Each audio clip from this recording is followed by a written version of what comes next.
ਸਤਿ ਸ਼੍ਰੀ ਅਕਾਲ। ਤੁਸੀਂ ਵੇਖ ਰਹੇ ਹੋ ਪੰਜਾਬ ਮੇਲ USA ਟੀਵੀ। ਮੈਂ ਹਾਂ ਮੋਹਿਤ ਰੂਬਲ। ਪੰਜਾਬ ਮੇਲ ਖਬਰਾਂ ਦੇ ਇਸ ਬੁਲੇਟਿਨ 'ਚ ਤੁਹਾਡਾ ਸਵਾਗਤ ਹੈ। ਪੰਜਾਬ ਮੇਲ ਖਬਰਾਂ ਦੇ ਸਪਾਂਸਰ ਨੇ real estate broker Mohan Cheema, real estate ਦੀ ਦੁਨੀਆ ਦਾ ਮੰਨਿਆ ਪਰਮੰਨਿਆ ਨਾਮ। ਤੇ ਹੁਣ ਪੇਸ਼ ਨੇ ਅੱਜ ਦੀਆਂ 94ਵੀਆਂ ਖਬਰਾਂ। ਅਮਰੀਕਾ ਦੇ ਮਿਨੇਸੋਟਾ 'ਚ ਸਿਹਤ ਕੇਂਦਰ 'ਚ ਗੋਲੀਬਾਰੀ, 1 ਦੀ ਮੌਤ ਤੇ 4 ਜ਼ਖਮੀ। ਬਾਈਡਨ ਨੇ ਰਾਸ਼ਟਰਪਤੀ ਬਣਨ ਮਗਰੋਂ ਪਹਿਲੀ ਵਾਰ ਸ਼ੀ ਜਿਨਪਿੰਗ ਨਾਲ ਕੀਤੀ ਗੱਲਬਾਤ। ਟਵਿੱਟਰ ਨੇ ਕੀਤਾ ਵੱਡਾ ਐਲਾਨ, 2024 ਦੀਆਂ ਚੋਣਾਂ ਲੜਨ ਉੱਤੇ ਵੀ ਟਰੰਪ ਦਾ ਅਕਾਊਂਟ ਰਹੇਗਾ ਬੈਨ। ਆਕਸਫੋਰਡ ਐਸਟਰਾਜੈਨੇਕਾ ਦੀ ਵੈਕਸੀਨ ਨੂੰ WHO ਪੈਨਲ ਨੇ ਦਿੱਤੀ ਹਰੀ ਝੰਡੀ। ਦੱਖਣੀ ਅਫਰੀਕਾ 'ਚ ਉੱਠੇ ਸੀ ਸਵਾਲ। ਕੈਲੀਫੋਰਨੀਆ 'ਚ ਖੁੱਲੇਗਾ ਇੱਕ ਹੋਰ ਵੱਡਾ ਟੀਕਾਕਰਨ ਕੇਂਦਰ। ਕੈਨੇਡਾ ਚਿੱਠੀਆਂ ਪਾਰਸਲ ਚੋਰੀ ਕਰਨ ਦੇ ਦੋਸ਼ ਵਿੱਚ 3 ਪੰਜਾਬੀ ਹੋਏ ਕਾਬੂ। ਟਵਿੱਟਰ ਨੂੰ ਮੋਦੀ ਸਰਕਾਰ ਦੀਆਂ ਹਦਾਇਤਾਂ ਉੱਤੇ ਭੜਕੇ ਸਿੱਬਲ, ਕਿਹਾ ਕਿਸਾਨਾਂ ਦੀ ਨਾਰਾਜ਼ਗੀ ਤੋਂ ਬਚਣ ਲਈ ਅਪਣਾਇਆ ਦੋਹਰਾ ਮਾਪਦੰਡ। ਦੀਪ ਸਿੱਧੂ ਨੇ ਪੁਲਿਸ ਨੂੰ ਦੱਸਿਆ ਕਿ ਸਭ ਲਾਲ ਕਿਲੇ ਵੱਲ ਜਾ ਰਹੇ ਸਨ ਤਾਂ ਮੈਂ ਵੀ ਚਲਾ ਗਿਆ, ਇਸ ਦੇ ਪਿੱਛੇ ਕੋਈ ਗਲਤ ਇਰਾਦਾ ਨਹੀਂ ਸੀ। ਸਰਕਾਰ ਦੀ ਕੋਰੀ ਨਾ, ਕਿਸੇ ਵੀ ਅੰਦੋਲਨਕਾਰੀ ਕਿਸਾਨ ਨੂੰ NIA ਨੇ ਨਹੀਂ ਕੀਤਾ ਤਲਬ। ਦੀਪ ਸਿੱਧੂ ਦੇ ਹੱਕ ਵਿੱਚ ਨਿਤਰੇ ਪੰਜਾਬੀ ਗਾਇਕ ਸਿੰਘਾ। ਤੇ ਹੁਣ ਪੇਸ਼ ਨੇ ਖਬਰਾਂ ਵਿਸਤਾਰ ਨਾਲ।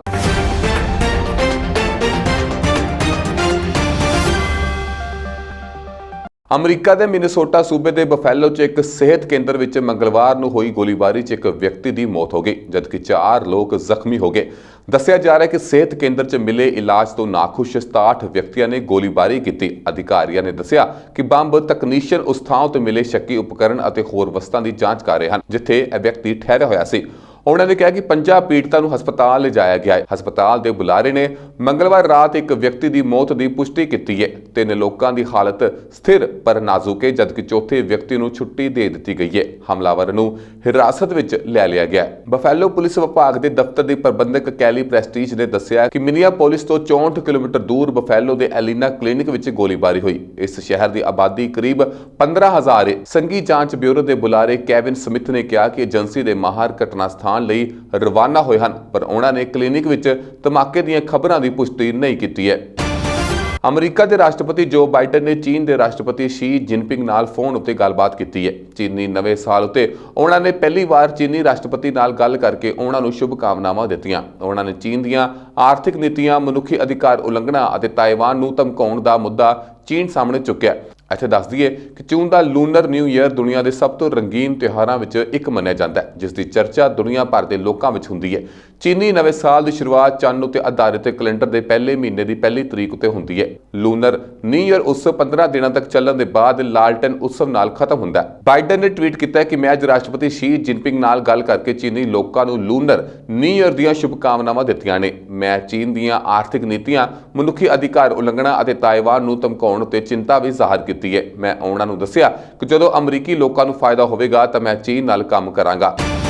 ਅਮਰੀਕਾ ਦੇ ਸਾਬਕਾ ਰਾਸ਼ਟਰਪਤੀ ਡੋਨਲਡ ਟਰੰਪ ਦੀਆਂ ਮੁਸ਼ਕਲਾਂ ਵਧਦੀਆਂ ਜਾ ਰਹੀਆਂ ਨੇ। ਖਬਰ ਸਾਹਮਣੇ ਆ ਰਹੀ ਹੈ ਕਿ ਟਰੰਪ ਦੇ ਟਵਿੱਟਰ ਅਕਾਊਂਟ ਨੂੰ ਲੈ ਕੇ ਟਵਿੱਟਰ ਨੇ ਵੱਡਾ ਐਲਾਨ ਕੀਤਾ ਹੈ, ਜਿਸ ਵਿੱਚ ਟਵਿੱਟਰ ਦਾ ਕਹਿਣਾ ਹੈ ਕਿ ਕਿਸੇ ਵੀ ਕੀਮਤ ਉੱਤੇ ਟਰੰਪ ਦੇ ਅਕਾਊਂਟ ਉੱਤੇ ਪਾਬੰਦੀ ਨਹੀਂ ਹਟਾਈ ਜਾ ਸਕਦੀ। ਇਸ ਸੰਬੰਧੀ ਕੰਪਨੀ ਦੇ CFO ਨੈਡ ਸੈਗਲ ਨੇ ਕਿਹਾ ਕਿ ਜੇ ਟਰੰਪ 2024 ਦੀਆਂ ਰਾਸ਼ਟਰਪਤੀ ਚੋਣਾਂ ਵੀ ਲੜਦੇ ਨੇ ਤਾਂ ਉਸ ਉੱਤੇ ਲਗਾਈ ਪਾਬੰਦੀ ਜਾਰੀ ਰਹੇਗੀ। ਉਹਨਾਂ ਨੇ ਕਿਹਾ ਕਿ ਪਾਬੰਦੀ ਉਹਨਾਂ ਉੱਤੇ ਪਰਮਾਨੈਂਟ ਲਗਾਈ ਗਈ ਹੈ। ਉੱਥੇ ਹੀ ਦੂਜੇ ਪਾਸੇ ਸਾਬਕਾ ਅਮਰੀਕੀ ਰਾਸ਼ਟਰਪਤੀ ਡੋਨਲਡ ਟਰੰਪ ਨੂੰ ਇਸ ਹਫ਼ਤੇ ਦੂਜੇ ਮਹਾਦੋਸ਼ ਦੇ ਮੁਕੱਦਮੇ ਦਾ ਸਾਹਮਣਾ ਕਰਨਾ ਪਿਆ। ਇਹ ਪਹਿਲਾ ਮੌਕਾ ਹੈ ਜਦੋਂ ਕਿਸੇ ਸਾਬਕਾ ਰਾਸ਼ਟਰਪਤੀ ਖਿਲਾਫ ਮਹਾਦੋਸ਼ ਦਾ ਮਤਾ ਪਾਸ ਕੀਤਾ ਗਿਆ। ਇਸ ਵਿੱਚ ਕਈ ਸੰਸਦ ਮੈਂਬਰਾਂ ਨੇ ਲਗਾਤਾਰ ਟਰੰਪ ਖਿਲਾਫ ਆਪਣੀ ਨਾਰਾਜ਼ਗੀ ਜ਼ਾਹਰ ਕੀਤੀ ਹੈ।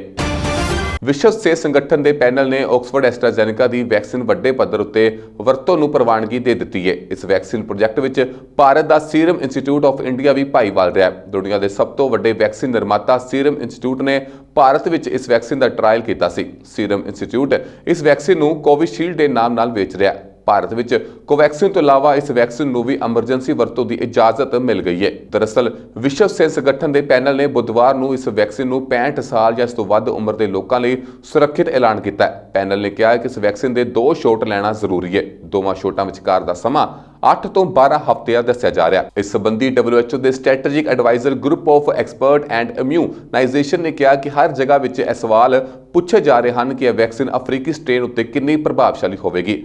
ਪੈਨਲ ਨੇ ਕਿਹਾ ਕਿ ਕੋਈ ਕਾਰਨ ਨਹੀਂ ਹੈ ਕਿ ਇਸ ਵੈਕਸੀਨ ਨੂੰ ਆਗਿਆ ਨਾ ਦਿੱਤੀ ਜਾਵੇ। ਦੱਸ ਦਈਏ ਕਿ ਹਾਲ ਹੀ ਦੇ ਵਿੱਚ ਦੱਖਣੀ ਅਫਰੀਕਾ ਵਿੱਚ ਐਸਟਰਾਜ਼ੈਨੇਕਾ ਵੈਕਸੀਨ ਦੀ ਵਰਤੋਂ ਉੱਤੇ ਪਾਬੰਦੀ ਲਗਾਈ ਗਈ ਸੀ। ਇੱਥੇ ਕਰੋਨਾ ਵਾਇਰਸ ਦੇ 501YV2 ਰੂਪ ਦੇ ਵਿਰੁੱਧ ਵੈਕਸੀਨ ਪ੍ਰਭਾਵਸ਼ਾਲੀ ਸਾਬਤ ਨਹੀਂ ਹੋਈ ਸੀ। ਇਹ ਟੀਕਾ ਹਲਕੇ ਤੋਂ ਗੰਭੀਰ ਬਿਮਾਰੀ ਵਾਲੇ ਲੋਕਾਂ ਉੱਤੇ ਕੰਮ ਨਹੀਂ ਕਰਦੀ ਸੀ। WHO ਟੀਕਾਕਰਨ ਮਾਹਰ ਕੈਟ ਓਬਰਾਇਨ ਨੇ ਕਿਹਾ ਕਿ ਇਸ ਸਬੰਧ ਵਿੱਚ ਦੱਖਣੀ ਅਫਰੀਕਾ ਨੂੰ ਸਲਾਹ ਦੇਣ ਲਈ ਗੱਲਬਾਤ ਕੀਤੀ ਗਈ ਹੈ।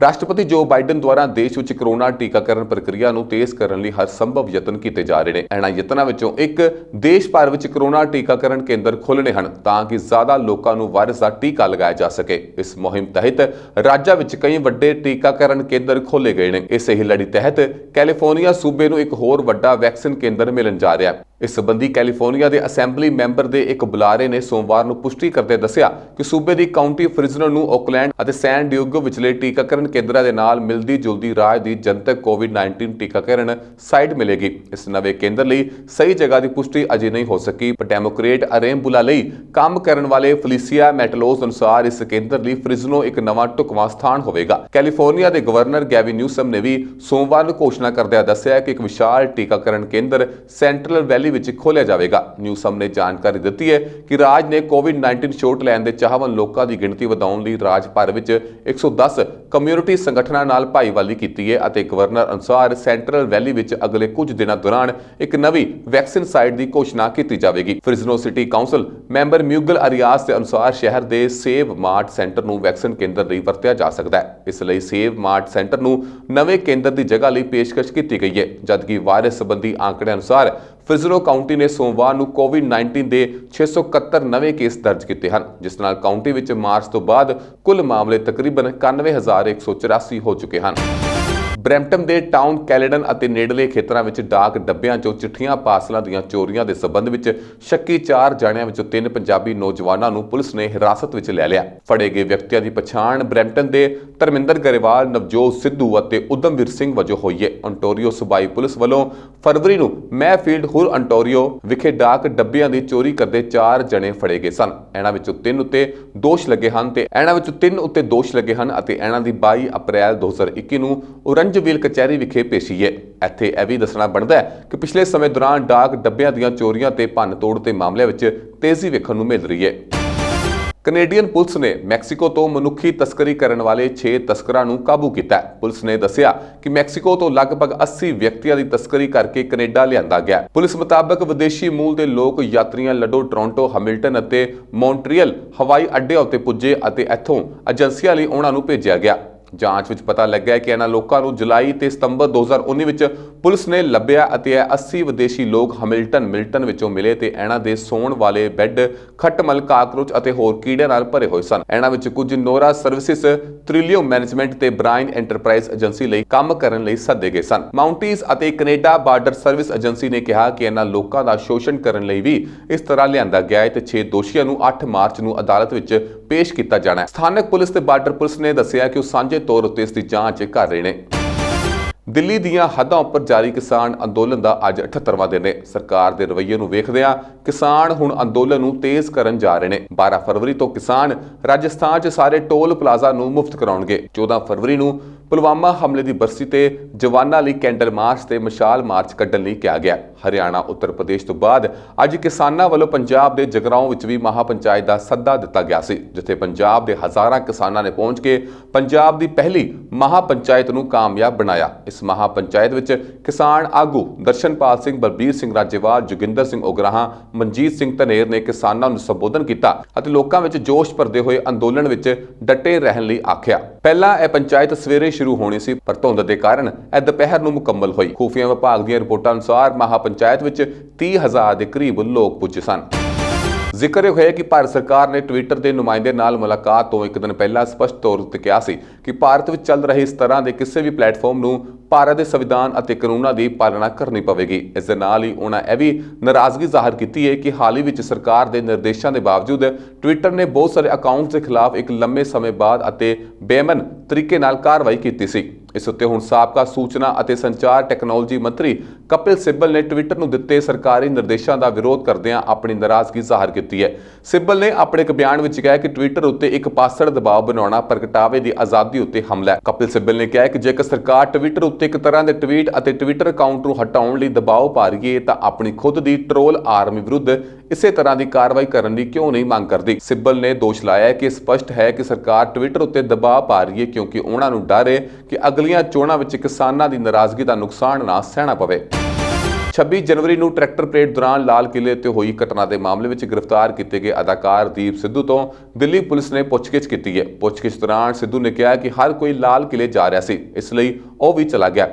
इस दे पिछे उसका कोई गलत इरादा नहीं सी। क्राइम ब्रांच की जांच ने पहले दिन इस गल ते ध्यान दिता कि दीप सिद्धू लाल किले ते किवें पहुंचिया अते उसने उत्थे की कीता। पुलिस ने दस्सिया कि दीप सिद्धू 25 जनवरी ਨੂੰ ਸਿੰਘੂ ਬਾਰਡਰ उत्ते सी अते उत्थों कुछ दूरी उत्ते किते सुत्ता होया सी। उसने दस्सिया कि जदों ਉਹ 26 जनवरी ਦੀ ਸਵੇਰ ਨੂੰ ਜਾਗਿਆ ਤਾਂ ਉਸਦੇ मोबाइल उत्ते 2-3 ਕਾਲਾਂ ਅਤੇ मैसेज आए हुए सन ਅਤੇ ਉਹਨਾਂ ਵਿੱਚ हर कोई लाल किले जाण ਦੀ ਗੱਲ ਕਰ ਰਿਹਾ ਸੀ। ਇਸ ਲਈ ਉਹ ਵੀ ਆਪਣੇ 3 ਦੋਸਤਾਂ ਨਾਲ ਉੱਥੇ पहुंच गया। सिद्धू ने दस्सिया कि सवेरे 11 ਵਜੇ अपनी गड्डी लैके लाल किले ਲਈ रवाना होया ਅਤੇ फिर बाद ਵਿੱਚ दोपहर 1 ਵਜੇ वापस ਸਿੰਘੂ ਬਾਰਡਰ ਉੱਤੇ आ गया। अदालत ने मंगलवार ਨੂੰ दीप सिद्धू ਤੋਂ ਪੁੱਛਗਿੱਛ ਲਈ दिल्ली पुलिस ਦੀ अपराध शाखा ਨੂੰ 7 ਦਿਨਾਂ ਦਾ ਰਿਮਾਂਡ ਦੇ ਦਿੱਤਾ ਸੀ। ਮੰਗਲਵਾਰ ਨੂੰ ਕਰਨਾਲ ਵਿੱਚ ਸੜਕ ਉੱਤੇ ਕਿਸੇ ਦੀ ਉਡੀਕ ਕਰਦਿਆਂ ਦੀਪ ਨੂੰ ਦਿੱਲੀ ਪੁਲਿਸ ਦੀ ਸਪੈਸ਼ਲ ਸੈੱਲ ਨੇ ਗ੍ਰਿਫਤਾਰ ਕਰ ਲਿਆ ਸੀ। ਫਿਰ ਉਸ ਨੂੰ ਕੇਸ ਦੀ ਜਾਂਚ ਕਰ ਰਹੀ ਕ੍ਰਾਈਮ ਬ੍ਰਾਂਚ ਦੇ ਹਵਾਲੇ ਕਰ ਦਿੱਤਾ ਗਿਆ ਸੀ। ਦਿੱਲੀ ਯੂਨੀਵਰਸਿਟੀ ਦੇ ਵਿਦਿਆਰਥੀਆਂ ਨੇ ਬੁੱਧਵਾਰ ਨੂੰ ਦੋਸ਼ ਲਗਾਇਆ ਕਿ ਕਿਸਾਨਾਂ ਦੇ ਸਮਰਥਨ ਵਿੱਚ ਮਾਰਚ ਦੌਰਾਨ ਪੁਲਿਸ ਨੇ ਉਹਨਾਂ ਨੂੰ ਰੋਕਣ ਦੀ ਕੋਸ਼ਿਸ਼ ਕੀਤੀ ਅਤੇ ਹਿੰਸਾ ਦਾ ਸਹਾਰਾ ਲਿਆ, ਜਿਸ ਵਿੱਚ ਕਈ ਵਿਦਿਆਰਥੀ ਜ਼ਖਮੀ ਹੋ ਗਏ।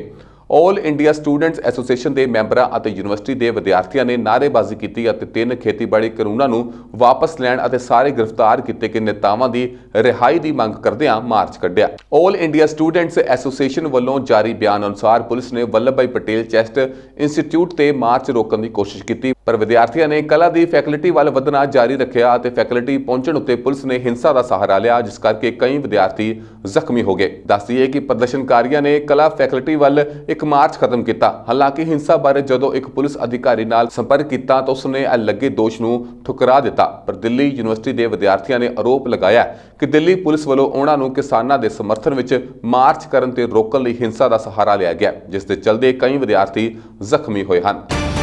केंद्र सरकार ने बुधवार को स्पष्ट किया है कि 3 खेती कानूनों संबंधी चल रहे अंदोलन में शामिल किसानों को राष्ट्रीय जांच एजेंसी ने तलब नहीं किया। दस दईए कि इस समय हज़ारां किसान लगभग 78 दिनों तो दिल्ली दीआं ਵੱਖ-ਵੱਖ हदां उत्ते 3 खेती कानूनों विरुद्ध अंदोलन कर रहे हैं। इन्हां विच ज़्यादातर किसान पंजाब, हरियाणा ते पश्चिमी उत्तर प्रदेश के हैं। दिग्विजय समेत कुछ कांग्रेसी नेतावां ने राज सभा विच एक प्रश्न राही केंद्र सरकार तो जानने की कोशिश की है कि NIA किसानों के प्रदर्शन विच शामिल किसानों को तलब किया। इस उत्ते केंद्र सरकार ने किसान अंदोलन लई NIA वालों किसानों को भेजे सम्मन बारे सदन विच स्पष्टीकरण दिता है। MHA का कहना है कि NIA ने किसान अंदोलन में शामिल होने वाले किसानों को सम्मन नहीं भेजा। NIA ने किसान अंदोलन में शामिल किसानों की पुछगिछ लई NIA को सम्मन नहीं दिता। लिखती बयान राज सभा विच MHA वालों दिता गया। दस दईए कि कुछ दिन पहला NIA वालों किसान नेतावां समेत कई लोगों को पुछगिछ विच शामिल होने लई सम्मन जारी किए गए सन। इस तो बाद सरकार के इस कदम की काफ़ी निंदा की गई सी। हुण सरकार का कहना है कि NIA ने किसी को भी सम्मन जारी नहीं किया। कई सवाल खड़े कर रहा। पंजाबी गायक ते गीतकार ਸਿੰਘਾਂ विवादां विच घिरे अदाकार दीप सिद्धू के हक विच नितरे ने। लाल किले वाले हंगामे तो बाद प्रदर्शनकारियों में शामिल अदाकार दीप सिद्धू ਨੂੰ दिल्ली पुलिस ने गिरफ्तार कर लिया। दीप सिद्धू बारे गल करने लई ਸਿੰਘਾਂ लाइव होया। ਸਿੰਘਾਂ ने कहा कि दीप बाई बहुत चंगा इंसान है, जो कुछ भी होया उस विच दीप सिद्धू का कोई कसूर नहीं है। मैं चाहता हाँ कि सरकार भी ध्यान देवे, कोई भी हर्ट ना होवे। मैं 26 जनवरी ਨੂੰ ਉੱਥੇ नहीं सी, जिस कारण उस दिन की ज़्यादा चर्चा नहीं करना चाहता। दीप सिद्धू एक पढ़िया लिखिया ते समझदार इंसान है, उसनूं सही गलत की समझ है। मैं हमेशा पंजाब के नाल हाँ ते पंजाबीयत के नाल हाँ, बस इन्नी तशद्दत ना होवे कि किसी की माँ दीआं अखां विचों हंझू आ जाण। ਸਿੰਘਾਂ ने अपनी डेब्यू पंजाबी फिल्म अदाकार दीप सिद्धू नाल कीती सी। फिल्म जोरा चैप्टर 2 विच ਸਿੰਘਾਂ नैगेटिव किरदार च नज़र आए सन। अपनी लाइव वीडियो दे विच ਸਿੰਘੇ ने दीप सिद्धू नाल शूटिंग के पल भी साझे कीते। ਤੁਹਾਨੂੰ ਸਾਰਿਆਂ ਨੂੰ ਪਤਾ ਹੀ ਆ ਤੇ ਮੈਂ ਉਹਦੇ ਬਾਰੇ ਕੀ ਬੋਲੂੰਗਾ। ਬਸ ਇੰਨਾ ਹੀ ਕਹਿਣਾ ਚਾਹੁੰਦਾ ਕਿ ਦੀਪ ਵੀਰਾ ਇਨਸਾਨ ਵਧੀਆ ਹੈ ਤੇ ਮੈਨੂੰ ਨਹੀਂ ਪਤਾ ਕਿਉਂਕਿ ਮੈਂ 26 ਜਨਵਰੀ ਨੂੰ ਨਹੀਂ ਸੀਗਾ ਉੱਥੇ ਤੇ ਕੀ ਹੋਇਆ ਕਿਹਨੇ ਕੀਤਾ, ਗਲਤੀ ਹੋਈ ਹੈ ਚਲੋ, ਬਟ ਮੈਂ ਹੀ ਕਹਿਣਾ ਚਾਹੁੰਦਾ ਕਿ ਸਰਕਾਰ ਸਾਡੀ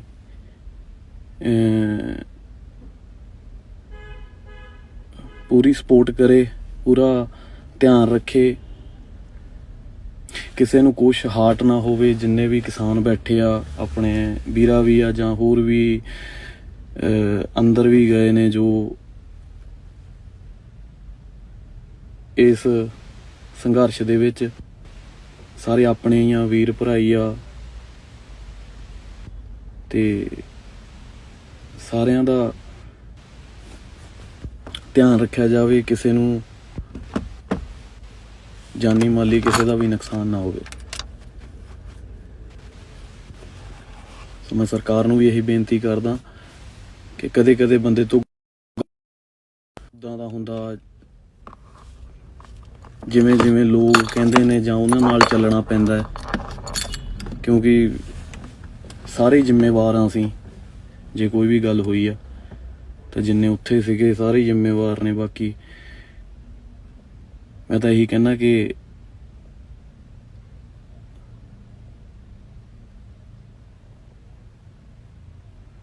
ਕਿਸੇ ਦੀ ਮਾਂ ਨਹੀਂ ਰੋਣੀ ਚਾਹੀਦੀ।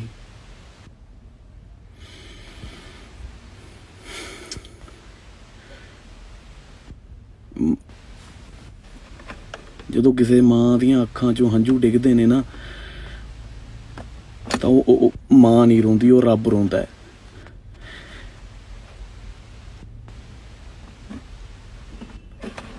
ਕਿਉਂਕਿ ਮਾਵਾਂ ਦੇ ਦਿਲ ਸਾਫ਼ ਹੁੰਦੇ ਨੇ। ਮਾਵਾਂ ਹਮੇਸ਼ਾ ਹੀ ਚੰਗਾ ਚਾਹੁੰਦੀਆਂ ਨੇ, ਹਮੇਸ਼ਾ ਹੀ ਆਪਣੇ ਬੱਚਿਆਂ ਦਾ ਚੰਗਾ ਸੋਚਦੀਆਂ ਨੇ।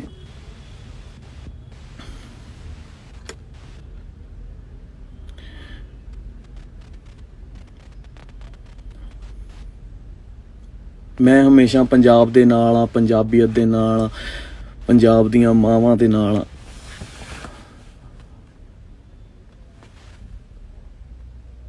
ਸੋ ਮੇਰੀ ਵੀ ਸਰਕਾਰ ਨੂੰ ਇਹੀ ਬੇਨਤੀ ਆ ਕਿ ਜੋ ਤੁਹਾਡੀ ਬਣਦੀ ਕਾਰਵਾਈ ਤੁਸੀਂ ਕਰੋ, ਧਿਆਨ ਰੱਖੋ। ਤੁਸੀਂ ਸਾਡੇ ਦੇਸ਼ ਨੂੰ ਸਾਂਭਣਾ, ਤੁਸੀਂ ਚਲਾਉਣਾ, ਤੇ ਬਸ ਕਿਸੇ ਮਾਂ ਦੇ ਪੁੱਤ ਨੂੰ ਜਾਂ ਕਿਸੇ ਨੂੰ ਵੀ ਇੱਦਾਂ ਐਵੇਂ ਨਾ ਕਰੋ ਕਿ ਕਿਸੇ ਮਾਂ ਦੇ ਅੱਖਾਂ 'ਚੋਂ ਹੰਝੂ ਨਿਕਲਣ, ਕਿਉਂਕਿ ਤੁਹਾਡੀਆਂ ਵੀ ਮਾਵਾਂ ਨੇ, ਸਾਡੀਆਂ ਵੀ ਮਾਵਾਂ ਨੇ। ਮਾਂ ਨਹੀਂ ਰੋਣੀ ਚਾਹੀਦੀ। ਬੀਤੇ ਕਈ ਦਿਨਾਂ ਤੋਂ ਭਾਰਤ ਸਰਕਾਰ ਤੇ ਸੋਸ਼ਲ ਮੀਡੀਆ ਪਲੇਟਫਾਰਮ ਟਵਿੱਟਰ ਦਰਮਿਆਨ ਖਿੱਚੋਤਾਣ ਚੱਲ ਰਹੀ ਹੈ। ਅਜਿਹੇ ਵਿੱਚ ਵੀਰਵਾਰ ਨੂੰ ਕੇਂਦਰੀ ਸੂਚਨਾ ਅਤੇ ਟੈਕਨੋਲੋਜੀ ਮੰਤਰੀ ਰਵੀ ਸ਼ੰਕਰ ਪ੍ਰਸਾਦ ਨੇ ਫਰਜ਼ੀ ਖਬਰਾਂ ਦੇ ਫੈਲਣ ਉੱਤੇ ਸੋਸ਼ਲ ਮੀਡੀਆ ਨੂੰ ਸਖਤ ਚੇਤਾਵਨੀ ਦਿੱਤੀ ਹੈ। ਦੱਸ ਦਈਏ ਕਿ ਰਾਜ ਸਭਾ ਵਿੱਚ ਬੋਲਦਿਆਂ ਰਵੀ ਸ਼ੰਕਰ ਪ੍ਰਸਾਦ ਨੇ ਕਿਹਾ ਕਿ ਸਰਕਾਰ ਅਜਿਹੇ ਪਲੇਟਫਾਰਮਾਂ ਖਿਲਾਫ ਕਾਰਵਾਈ ਕਰੇਗੀ ਜਿਹੜੇ ਜਾਲੀ ਖਬਰਾਂ ਪ੍ਰਸਾਰਿਤ ਕਰਨ ਲਈ ਵਰਤੇ ਜਾਂਦੇ ਹਨ। ਉਹਨਾਂ ਨੇ ਕਿਹਾ ਕਿ ਅਸੀਂ ਸੋਸ਼ਲ ਮੀਡੀਆ ਦਾ ਬਹੁਤ ਸਤਿਕਾਰ ਕਰਦੇ ਹਾਂ, ਇਸ ਨੇ ਆਮ ਲੋਕਾਂ ਨੂੰ ਸ਼ਕਤੀ ਦਿੱਤੀ ਹੈ। ਡਿਜੀਟਲ ਇੰਡੀਆ ਪ੍ਰੋਗਰਾਮ ਵਿੱਚ ਸੋਸ਼ਲ ਮੀਡੀਆ ਦੀ ਵੱਡੀ ਭੂਮਿਕਾ ਹੈ। ਹਾਲਾਂਕਿ ਜੇਕਰ ਸੋਸ਼ਲ ਮੀਡੀਆ ਉੱਤੇ ਜਾਲੀ ਖਬਰਾਂ ਤੇ ਹਿੰਸਾ ਫੈਲਾਉਣ ਲਈ ਦੁਰਵਰਤੋਂ ਕੀਤੀ ਜਾਂਦੀ ਹੈ ਤਾਂ ਕਾਰਵਾਈ ਕੀਤੀ ਜਾਵੇਗੀ। ਇੱਕ ਰਿਪੋਰਟ ਵਿੱਚ ਕਿਹਾ ਗਿਆ ਹੈ ਕਿ ਟਵਿੱਟਰ ਵੱਲੋਂ ਕਾਰਵਾਈ ਵਿੱਚ ਦੇਰੀ ਕਰਨ ਲਈ ਫਰਮ ਦੇ ਉੱਚ ਅਧਿਕਾਰੀਆਂ ਨੂੰ ਗ੍ਰਿਫਤਾਰ ਕੀਤਾ ਜਾ ਸਕਦਾ ਹੈ, ਜਿਸ ਨੂੰ ਸਰਕਾਰ ਨੇ ਕੁਝ ਖਾਤੇ ਤੇ ਟਵਿੱਟਾਂ ਨੂੰ ਮੁਅੱਤਲ ਕਰਨ ਜਾਂ ਬੰਦ ਕਰਨ ਲਈ ਕਿਹਾ ਸੀ। ਸਰਕਾਰ ਨੇ ਟਵਿੱਟਰ ਉੱਤੇ ਸਖਤੀ ਨਾਲ ਕਿਹਾ ਹੈ ਕਿ ਸੰਵਿਧਾਨ ਤੇ ਕਾਨੂੰਨ ਭਾਰਤ ਵਿੱਚ ਸਰਵਉੱਚ ਹਨ। ਇਲੈਕਟ੍ਰੋਨਿਕਸ ਤੇ ਸੂਚਨਾ ਟੈਕਨੋਲੋਜੀ ਮੰਤਰਾਲੇ ਨੇ ਕਿਹਾ ਕਿ ਭਾਰਤ ਵਿੱਚ ਵਿਚਾਰਾਂ ਦੇ ਪ੍ਰਗਟਾਵੇ ਦੀ ਆਜ਼ਾਦੀ ਦੀ ਰੱਖਿਆ ਲਈ ਮਜ਼ਬੂਤ ਢੰਗ ਹੈ, ਜਿਸ ਨੂੰ ਭਾਰਤ ਦੇ ਸੰਵਿਧਾਨ ਦੇ ਆਰਟੀਕਲ 19A ਤਹਿਤ ਬੁਨਿਆਦੀ ਅਧਿਕਾਰ ਵਜੋਂ ਵਿਸਤਾਰ ਨਾਲ ਦੱਸਿਆ ਗਿਆ। ਪਰ ਪ੍ਰਗਟਾਵੇ ਦੀ ਆਜ਼ਾਦੀ ਸੰਪੂਰਨ ਨਹੀਂ ਹੈ ਤੇ ਉਹ ਢੁਕਵੇਂ ਪ੍ਰਤੀਬੰਧਾਂ ਅਧੀਨ ਜਿਹਾ ਉਲੇਖ ਕੀਤਾ ਗਿਆ। ਭਾਰਤੀ ਸੰਵਿਧਾਨ ਦੀ ਧਾਰਾ 19B 'ਚ ਸੁਪਰੀਮ ਕੋਰਟ ਦੇ ਵੱਖ-ਵੱਖ ਫੈਸਲਿਆਂ ਨੂੰ ਵੀ ਸਮੇਂ-ਸਮੇਂ ਉੱਤੇ ਬਰਕਰਾਰ ਰੱਖਿਆ ਗਿਆ ਹੈ। 1 ਫਰਵਰੀ ਨੂੰ ਮਿਆਂਮਾਰ ਦੀ ਫੌਜ ਨੇ ਔਂਗ ਸੈਨ ਸੂ ਕਈ ਦੀ ਚੁਣੀ ਹੋਈ ਸਰਕਾਰ ਨੂੰ ਹਟਾ ਕੇ ਸੱਤਾ ਉੱਤੇ ਕਬਜ਼ਾ ਕਰ ਲਿਆ। ਦੱਖਣੀ ਪੂਰਬੀ ਏਸ਼ੀਆਈ ਦੇਸ਼ ਵਿੱਚ ਨਾਗਰਿਕ ਤਖਤਾ ਪਲਟਣ ਖਿਲਾਫ ਲਗਾਤਾਰ ਵਿਰੋਧ ਪ੍ਰਦਰਸ਼ਨ ਕਰ ਰਹੇ ਹਨ। ਵਿਰੋਧ ਪ੍ਰਦਰਸ਼ਨਾਂ ਦੌਰਾਨ ਲੋਕਤੰਤਰ ਪੱਖੀ ਕਾਰਕੁਨਾਂ ਵੱਲੋਂ 3 ਫਿੰਗਰ ਸਲਾਮੀ ਦਿੱਤੀ ਜਾ ਰਹੀ ਹੈ। ਵਿਰੋਧ ਪ੍ਰਦਰਸ਼ਨ ਦਾ ਇਹ ਤਰੀਕਾ ਲੋਕਾਂ ਦਾ ਧਿਆਨ ਆਪਣੇ ਵੱਲ ਖਿੱਚ ਰਿਹਾ। 3 ਫਿੰਗਰਸ ਵਿਰੋਧ ਦਾ ਪ੍ਰਤੀਕ ਪਿਛਲੇ ਸਾਲ ਅਕਤੂਬਰ ਵਿੱਚ ਗੁਆਂਢੀ ਰਾਜ ਥਾਈਲੈਂਡ ਵਿੱਚ ਰਾਜਾ ਮਹਾ ਵਜੀਰਲੋਂਗਕੋਰਨ ਦੀ ਰਾਜਸ਼ਾਹੀ ਦੇ ਵਿਰੁੱਧ ਪ੍ਰਦਰਸ਼ਨਾਂ ਵਿੱਚ ਵੀ ਦੇਖੀ ਗਈ ਸੀ। ਇਸ ਕਿਸਮ ਦਾ ਵਿਰੋਧ ਸੁਜ਼ਾਨ ਕੋਲਿੰਸ ਨੇ ਹੰਗਰ ਗੇਮਸ ਬੁੱਕ ਅਤੇ ਫਿਲਮਾਂ ਵਿੱਚ ਦਿਖਾਇਆ ਸੀ। ਮਿਆਂਮਾਰ ਵਿੱਚ ਪਹਿਲੀ ਵਾਰ ਤਖਤਾ ਪਲਟਣ ਦਾ ਵਿਰੋਧ ਕਰਦਿਆਂ ਮੈਡੀਕਲ ਕਰਮਚਾਰੀਆਂ ਦੁਆਰਾ 3 ਉਂਗਲਾਂ ਦੀ ਸਲਾਮੀ ਦਿੱਤੀ ਗਈ ਹੈ। ਫਿਰ ਇਸ ਨੂੰ ਨੌਜਵਾਨ ਪ੍ਰਦਰਸ਼ਨਕਾਰੀਆਂ ਦੁਆਰਾ ਅਪਣਾਇਆ ਗਿਆ ਅਤੇ ਬਾਅਦ ਵਿੱਚ ਫੋਰਸ ਓਵਰ ਟੇਕ ਓਵਰ ਦੇ 1 ਹਫ਼ਤੇ ਬਾਅਦ ਸੋਮਵਾਰ ਨੂੰ ਨੂੰ ਯੋਂਗਨ ਵਿੱਚ ਇੱਕ ਵਿਸ਼ਾਲ ਵਿਰੋਧ ਪ੍ਰਦਰਸ਼ਨ ਵਿੱਚ ਵੇਖਿਆ ਗਿਆ। ਹੰਗਰ ਗੇਮਸ ਦੀ ਫਰੈਂਚਾਈਜ਼ੀ ਵਿੱਚ 3 ਉਂਗਲਾਂ ਦੀ ਸਲਾਮੀ ਦਿੱਤੀ ਜਾਂਦੀ ਹੈ। ਰਾਸ਼ਟਰਪਤੀ ਬਰਫ਼ ਨਾਮ ਦੇ ਤਾਨਾਸ਼ਾਹ ਵਿਰੁੱਧ ਇੱਕ ਮੁੱਠਤਾ ਜ਼ਾਹਰ ਕਰਨ ਲਈ ਦੱਬੇ ਕੁਚਲੇ ਲੋਕਾਂ ਦੁਆਰਾ ਇਹ ਪ੍ਰਦਰਸ਼ਿਤ ਕੀਤਾ ਗਿਆ। ਇਹ ਸਨ ਹੁਣ ਤੱਕ ਦੀਆਂ ਖਾਸ ਖਬਰਾਂ। ਦੇਸ਼ ਵਿਦੇਸ਼ ਦੀਆਂ ਹੋਰ ਖਬਰਾਂ ਲਈ ਤੁਸੀਂ ਦੇਖਦੇ ਰਹੋ ਪੰਜਾਬ ਮੇਲ USA TV। ਧੰਨਵਾਦ।